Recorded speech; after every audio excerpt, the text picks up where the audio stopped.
Ngerasa gak sih kayak ada yang berubah? Dulu hidup tuh lebih hidup, lebih nyata. Tapi sekarang rasanya aneh. Kayak kita cuma lewat aja.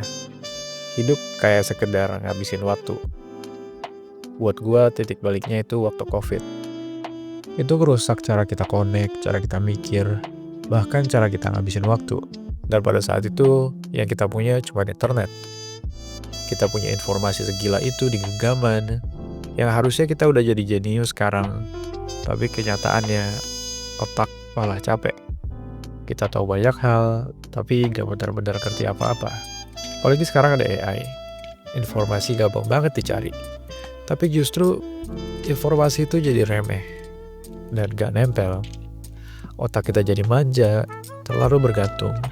Dan pas harus mikir, malah lemot. Kita terisolasi. Setiap hari kerjanya cuma konsumsi. Media sosial bikin kita makin gak sosial. Kita hidup di bubble masing-masing.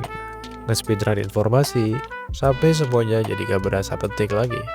Dan habit itu gak hilang, bahkan setelah pandemi lewat. Dulu waktu senggang itu sedikit, tapi berharga. Sekarang kalaupun ada waktu senggang, waktu itu habis buat layar.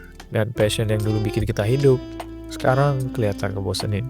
Kita malah kerjaannya nonton orang lain, ngejalanin passion mereka. Akhirnya scroll gak jelas, udah jadi default hidup kita. Jadi ya wajar aja kalau sekarang semua kerasa lebih hampa. Karena tanpa sadar, kerjaan kita udah bukan hidup lagi, tapi cuma jadi penonton. Tapi ada satu hal yang gue sadarin ketika kita nggak megang HP seharian, hidup tuh rasanya lebih ringan. Kayak otak tuh lebih jernih, nggak ada anxiety, nggak ada pikiran aneh-aneh, nggak ada negatif, ataupun informasi-informasi yang gak penting-penting amat gue konsumsi. Dan ketika gue naruh HP, gue juga gak cuma naruh HP gitu. Gue mencari kegiatan baru, kayak contohnya lari. Dan kemarin tuh, ya walaupun terdengar FOMO sih, cuman itu adalah FOMO yang sehat, jadi why not? Mau lari, mau pedal, mau mancing, atau apapun itu, ya walaupun terdengar FOMO gitu, cuman ya kalaupun sehat ya why not? Karena banyak banget label di sosial media yang ngebuat kita kayak kita pengen ngelakuin olahraga takut dibilang FOMO, kayak kita pengen baca buku di kafe dibilang performatif.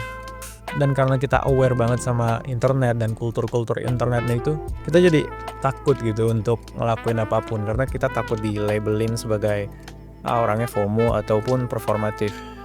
Tapi kalau lu beneran pengen beneran ngelakuin itu ya why not gitu. Jadi daripada kita cuma nontonin dan ketakutan, at least kita ngelakuin sesuatu lah. Dan mungkin sesimpel itu.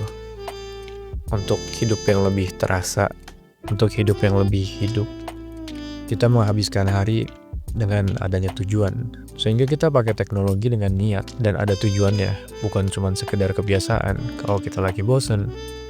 Dan gue gak tahu jawaban pastinya, tapi kayaknya itu alasan kenapa semuanya kerasa lebih buruk sekarang. Kita tukar passion kita dengan konsumsi. Dan satu-satunya jalan keluar, ya mulai ngelakuin sesuatu. Keluar dari perangkap itu. Dan benar kata ibu, ini semuanya salah handphone.